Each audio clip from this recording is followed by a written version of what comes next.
Hello বন্ধুরা, আজকে তোমাদেরকে যে জায়গায় নিয়ে যাব তার আলাদা করে ভূমিকা দেওয়ার প্রয়োজন নেই। আজকে তোমাদেরকে নিয়ে যাব বেলুড় মঠ, মা দক্ষিণেশ্বরী কালী মন্দির এবং কালীঘাট মায়ের মন্দিরে। Hello, good morning Kolkata. এই মুহূর্তে আমি রয়েছি হাওড়া রেলওয়ে স্টেশনে, হাওড়া ব্রিজের একদম সম্মুখে।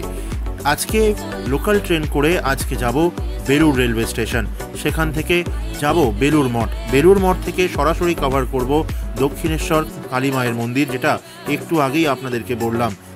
দক্ষিণেশ্বর শিয়ালদা বা হাওড়া থেকে কিভাবে যাওয়া যায় তার সবটাই বিস্তারিতভাবে আলোচনা করব আজকের এই ভিডিওতে। ভোর 6টায় হাওড়ার বর্ধমান মেন লাইন লোকাল করে আমি চললাম বেলুড়ের উদ্দেশ্যে। ভাড়া পড়ল মাত্র 5 টাকা। বেলুড় রেলওয়ে স্টেশন থেকে টোটো করে মেরে কেটে 10 মিনিট টোটোতে গেলেই পৌঁছে যাওয়া যায় বেলুড় মঠে। এখানে বাসে করে আসলেও আপনারা এখানেই আপনাদের নামতে হবে। সেদিন ছিল বৃষ্টির দিন, তবুও আপনাদের জন্য যতটা পেরেছি বেলুড় মঠ কভার করার। সুপ্রভাত বন্ধুরা, এই মুহূর্তে আমি এসেছি বেলুড় মঠে।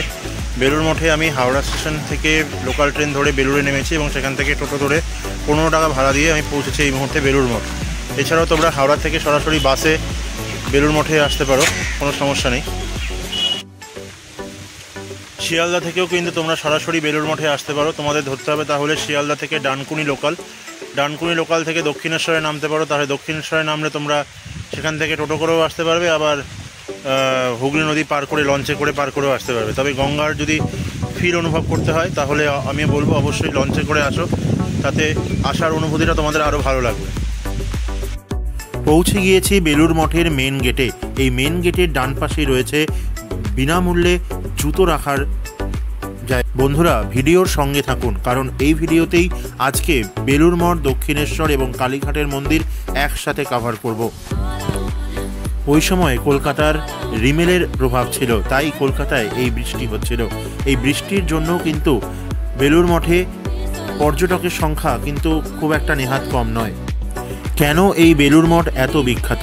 বন্ধুরা, বেলুড় মঠ হলো রামকৃষ্ণ মঠ এবং রামকৃষ্ণ মিশনের হেডকোয়ার্টার, যেটি স্বামী বিবেকানন্দ প্রতিষ্ঠা করেছিলেন। এই বেলুড় মঠের পাশ দিয়েই বয়ে গেছে হুগলি নদী তথা গঙ্গা নদী।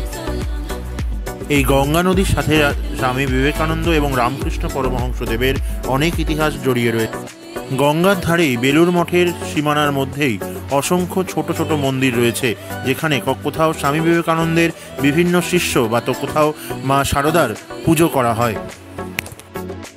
চলো প্রবেশ করি বেলুড় মঠের এই মূল মন্দিরের ভেতরে। মূল মন্দিরের ভেতরে এখানে শ্রী শ্রী রামকৃষ্ণ পরমহংসদেবকে পুজো করা হয়। মন্দিরের ভেতরে ক্যামেরা অ্যালাউড নয়, তাই শ্রী শ্রী রামকৃষ্ণ পরমহংসদেবের প্রতিকৃতি তুলতে পারিনি। যাই হোক, বাইরে থেকে বেলুড় মঠ দেখতে কত সুন্দর তার ভিউটা আপনারা এই ভিডিওর মাধ্যমে দেখে নিন। মূল বেলুড় মঠ মন্দিরের পেছনে পুরনো বেলুড় মঠের অফিস এবং সংগ্রহশালা রয়েছে। এর পাশেই রয়েছে স্বামী বিবেকানন্দের শয়নকক্ষ, শ্রী শ্রী রামকৃষ্ণ পরমহংসদেবের শয়নকক্ষ। সব কিছুই দেখাবো এই ভিডিওতে। এতক্ষণ আমি আপনাদের দেখালাম বেলুড় মঠের মূল মন্দিরটি আমার পেছনে রয়েছে। এবার দেখাবো রামকৃষ্ণ মন্দির, পুরনো রামকৃষ্ণ মন্দির যেটা আছে, এবং স্বামী বিবেকানন্দজির যে বাসস্থান এখানে ছিলেন সেই বাসস্থানটা তোমাদের এবার ঘুরে দেখাবো। এখানে যে গাছগুলি আপনারা দেখতে পাচ্ছেন সবই স্বামী বিবেকানন্দজির নিজের হাতে রোপণ করা। এই সেই আম গাছ, যেই আম গাছটি স্বামী বিবেকানন্দজি নিজের হাতে রোপণ করেছিলেন। সিঁড়ি দিয়ে কিছুটা ওপরে উঠলেই আপনারা দেখতে পারবেন শ্রী শ্রী রামকৃষ্ণ পরমহংসদেবের পুরনো মন্দির এবং স্বামী বিবেকানন্দজির শয়নকক্ষ।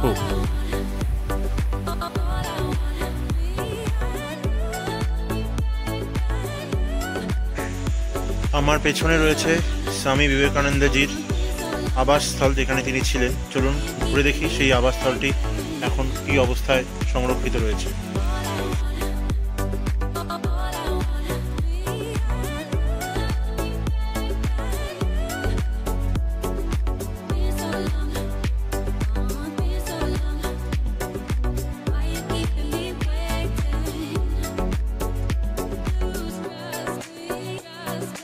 স্বামী বিবেকানন্দজির আবাসস্থলের পাশেই রয়েছে এক সুন্দরী কৃষ্ণচূড়া গাছ। এই মুহূর্তে রয়েছে স্বামী বিবেকানন্দের আবাসস্থলের এই বাদিক দিয়ে মা সারদা সদাব্রত ভবনে যাওয়া যায়, সেটাই হচ্ছে প্রসাদ বিতরণ কেন্দ্র। 8:30টায় কুপন দেওয়া হয় সকাল, এবং 11:30 থেকে প্রসাদ বিতরণ করা হয়। কিন্তু আমি এতক্ষণ থাকবো না জন্য, এখন 8:30 বাজে, এতক্ষণ থাকবো না জন্য মহাপ্রসাদ নিতে পারবো না, তার জন্য আমি ক্ষমা প্রার্থী। তবে এই দিক দিয়ে যাওয়া যায় মা সারদা সদাব্রত ভবন। প্রসাদ হলে এই হচ্ছে প্রসাদ হলে যাওয়ার রাস্তা। পেছনেই প্রসাদ হল আছে, যেটা বললাম 8:30টার সময় ওপেন করা হয় এবং 11টার সময় প্রসাদ দেওয়া হয়। চলো বন্ধুরা, এই ছিল বেলুড় মঠের আমার আজকের দিন। এবার এখান থেকে যাব লঞ্চ ঘাট করে দক্ষিণেশ্বর। বেলুড় মঠ এবং দক্ষিণেশ্বর একসাথে আজকে এক্সপ্লোর করার প্ল্যান নিয়ে এসেছি। জানি না ভিডিওটি তোমাদের কেমন লাগবে, তবে যদি ভালো লাগে অবশ্যই লাইক, কমেন্ট, সাথে চ্যানেলটাকে সাবস্ক্রাইব করে দিও। বেলুড় মঠের পাশেই রয়েছে ফেরিঘাট, সেই ফেরিঘাট করে আমরা হুগলি নদী পার করে এখন যাব দক্ষিণেশ্বর। চলো।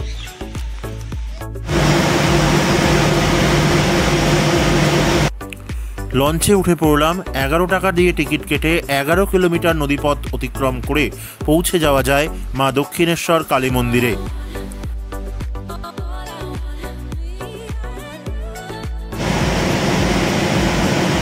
বেলুড় মঠ দর্শন করে এবার যাচ্ছি দক্ষিণেশ্বর মন্দির, মা ভবতারিণী মায়ের মন্দির।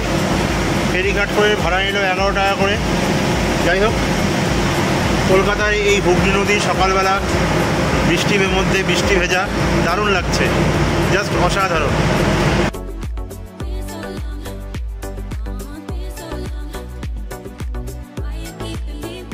লঞ্চে করে কিছুক্ষণের মধ্যেই পৌঁছে গেলাম মা ভবতারিণী মায়ের মন্দিরে।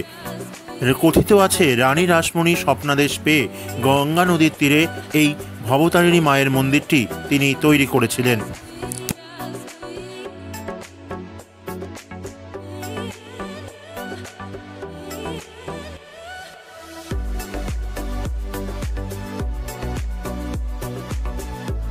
মন্দিরে ঢোকার শুরুতেই বাদিকে একটি সুন্দর পার্কিংয়ের ব্যবস্থা রয়েছে। যারা গাড়ি নিয়ে আসবেন তারা খুব সহজে এখানে কিন্তু পার্কিং করতে পারবেন। বৃষ্টি ভেজা সকালে এই হলো মা ভবতারিণী মায়ের মন্দিরের বাইরের থেকে দৃশ্য, যা দেখতে সত্যি অসাধারণ। সবাই এখানে গঙ্গায় স্নান করে তারপর মা ভবতারিণী মায়ের উদ্দেশ্যে পুজো দেন। এই ডান দিকেই ধরেই যাওয়া যায় গঙ্গা নদীতে। বেলুড় মঠ দর্শন করে ফেরিঘাট করে চলে এলাম দক্ষিণেশ্বরের মা ভবতারিণী মায়ের মন্দিরে। আমার পেছনে রয়েছে সেই মা ভবতারিণী মায়ের মন্দির। এর আগে যখন দক্ষিণেশ্বরে এসেছিলাম প্রচণ্ড রৌদ্র ছিল, বাট আজকে বৃষ্টির মধ্যে ঠান্ডার মধ্যে দারুণ লাগছে, ওয়েদারটাও দারুণ আর সব কিছুই। মন্দিরে ঢোকার বাদিকে জুতো, মোবাইল, ব্যাগ রাখার নির্দিষ্ট কাউন্টার রয়েছে। নির্দিষ্ট অর্থের বিনিময়ে তোমরা এইখানে রাখতে পারো। দক্ষিণেশ্বরের মন্দিরের পাশেই বেলুড় মঠের মতো হুগলি নদী রয়েছে। সেই হুগলি নদীতে জাস্ট স্নান করবো না, বাট অনেক শ্রদ্ধালু স্নান করে তারপর তারা মা ভবতারিণী মায়ের দর্শন করেন। বাট আমি একটু হাতে পায়ে গঙ্গা জল লাগিয়ে তারপরেই মায়ের দর্শন করব। দেখুন বন্ধুরা, বালি ব্রিজ, গঙ্গা নদী একসাথে সকালবেলা গঙ্গার হাওয়া দেখতে কি অভূতপূর্বই না লাগছিল। মা ভবতারিণী মায়ের মন্দিরের সঙ্গেই রয়েছে বাবা ভোলানাথের মন্দির। যেহেতু মন্দিরের ভেতরে মোবাইল ক্যামেরা নিষিদ্ধ, তাই বাইরের থেকে যতটা চেষ্টা করলাম এগুলো দেখার।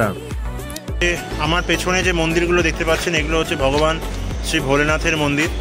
এগুলো মন্দিরের ভেতর থেকে তো আমি মোবাইল ক্যামেরা নিয়ে যেতে দেবে না, তাই রেকর্ড করতে পারবো না, তাই পেছন থেকে আপনাদের এই মন্দিরগুলো দেখালাম। দক্ষিণেশ্বরী কালী মন্দিরের সাথেই রয়েছে রানী রাসমণির মন্দির। এখানে রানী রাসমণিকে পুজো করা হয়।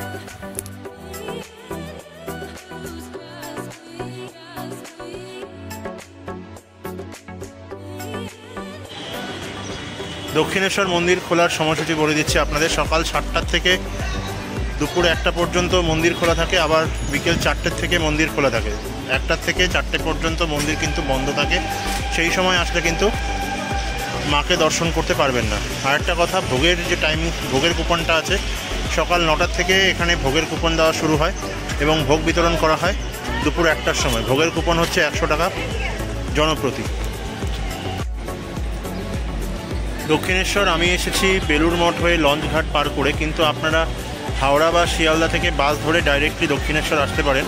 আর শিয়ালদা থেকে সবচেয়ে চিপেস্ট এবং মাধ্যম হচ্ছে শিয়ালদা ডানকুনি লোকাল করে জাস্ট 4টে station, Sealdah, Bidhannagar road, Dumdum junction, Baranagar road, তারপরে স্টপেজই হচ্ছে দক্ষিণেশ্বর।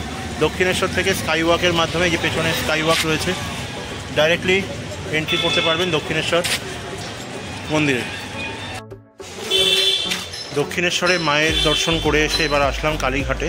দক্ষিণেশ্বর থেকে মেট্রো করে আসলাম, আধ ঘন্টার মতো সময় লাগলো, কিন্তু কালীঘাটের যে মেট্রোটি আছে, কালী মায়ের মন্দিরের সামনে যে মূল রাস্তাটি সেটি বন্ধ রয়েছে, কারণ সেখানে স্কাইওয়াকের কাজ চলছে, তাই অন্য গলি দিয়ে আমরা যাচ্ছি। মন্দিরে যাওয়ার রাস্তাটি কিন্তু সংকীর্ণ বন্ধুরা, তবুও এখানে দক্ষিণেশ্বরের মতো স্কাইওয়াকের কাজ চলছে। দক্ষিণেশ্বরে অলরেডি কমপ্লিট, সেখানে সেটা ওপেন রয়েছে, কিন্তু কালীঘাটেও কিন্তু সেম স্কাইওয়াকের কাজ চলছে। মায়ের পুজো দেওয়ার সামগ্রী তোমরা কিন্তু সেই রাস্তার ধারেই অনেক দোকান রয়েছে, পেয়ে যাবে সেখান থেকে। কিন্তু একটা কথা বলে দেই, দক্ষিণেশ্বরে মন্দিরে দর্শন করার জন্য কিন্তু কোনো রকম পান্ডার প্রয়োজন হয় না, কিন্তু এই কালীঘাট মন্দির বা তারাপীঠ মন্দিরে, এই সমস্ত মন্দিরে পুজো দিতে গেলে কিন্তু পান্ডার খপ্পরে পড়বেন, সুতরাং খুব সাবধান থাকবেন। পশ্চিমবঙ্গ সরকারের উদ্যোগে কালীঘাট মন্দিরকে খুব সুন্দরভাবে সাজিয়ে তোলা হয়েছে। কালীঘাট মন্দিরে প্রবেশের ঠিক বাদিকেই রয়েছে পবনপুত্র হনুমানজির মূর্তি, তাই হনুমানজিকে দর্শন করে সোজা চললাম কালীঘাটে মায়ের পুজো দিতে।